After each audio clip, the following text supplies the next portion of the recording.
Joining us now is the Republican National Committee Chairman, Reince Priebus, who got a big shout-out from President-elect Donald Trump on his election night. Reince, it's great to have you with us. Good morning to you.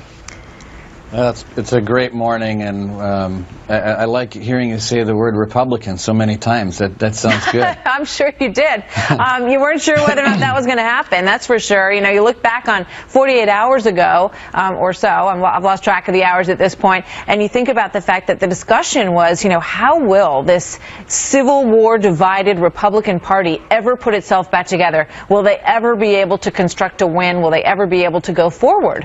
What do you think about that now?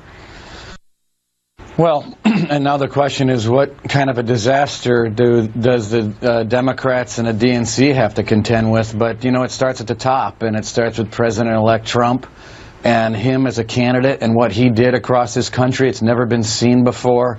It's historic. But we're just feeling it every time you went out into the states. You know, I'd come back to the bubble of D.C. and you'd get, you know, all the analysis going on, but then you get out to the states and you just felt that energy, and people wanted to change. We had a great candidate, so people can talk all day long about a ground game, which was great, but if you don't have a good candidate, you can have all the data in the world, you're going to go down in flames. Yeah, you know, I mean, there was so much teeth gnashing over this candidate that you describe as great. I mean, there was a lot of time during the course of this that nobody saw it that way in Washington, and certainly not in the inner circles of the media elite. They thought he was the worst possible candidate. But you said the other night, or maybe it was the other morning, that you believe that you got to know him in a way that you perhaps didn't anticipate. What did you learn about him?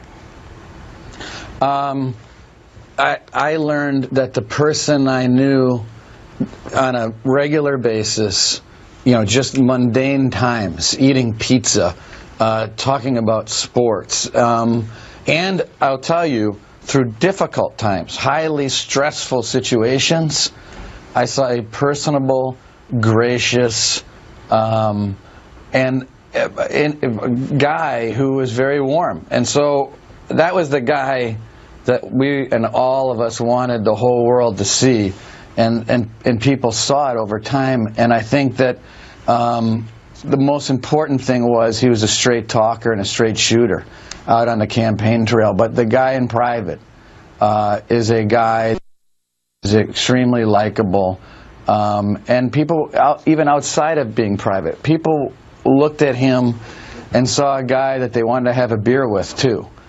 He was interesting to people, and you can't, that curiosity and that interest and intrigue, him as a person, I think I saw on the campaign trail that was very magnetic to a lot of people.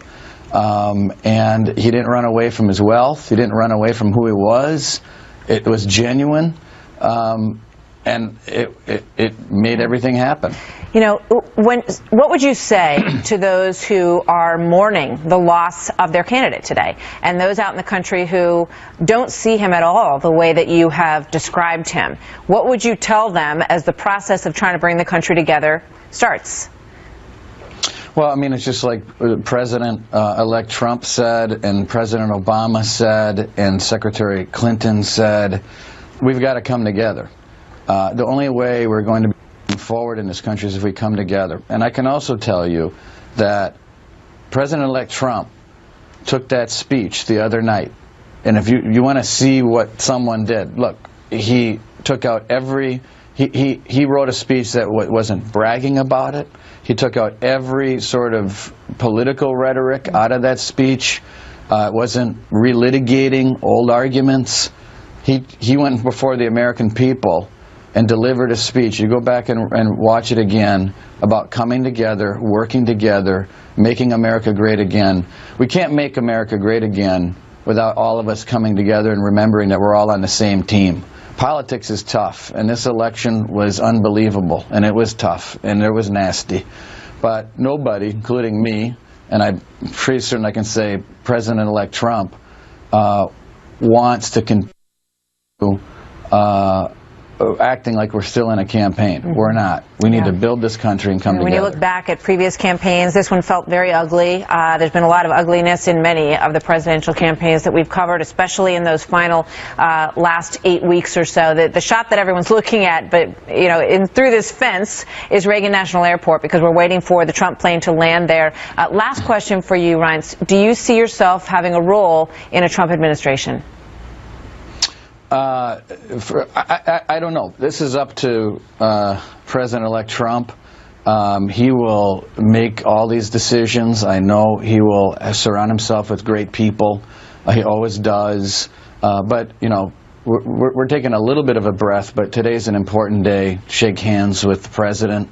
And I think it'll be a great moment in American history. You're close to Paul Ryan, both from Wisconsin. How important is it to you that those two men come together? Well, I think it's important for our country, but they will come together. You don't get to be the President of the United States and accomplish the kinds of things that President-elect Trump has accomplished unless you're capable of dealing with both positive, challenging situations, and I'm certain that he and Paul Ryan will get along well. But will Paul Ryan stick by him? During the course of this, there were times when he said, I'm with him, and then he said, oh no, I can't really say that I'm with him out loud anymore. I'm not going to do that. There'll be ups and downs. There are going to be more roller coaster rides in this thing once it gets started. Will Paul Ryan stand by him if he remains in his spot as Speaker of the House? 100%. 100%.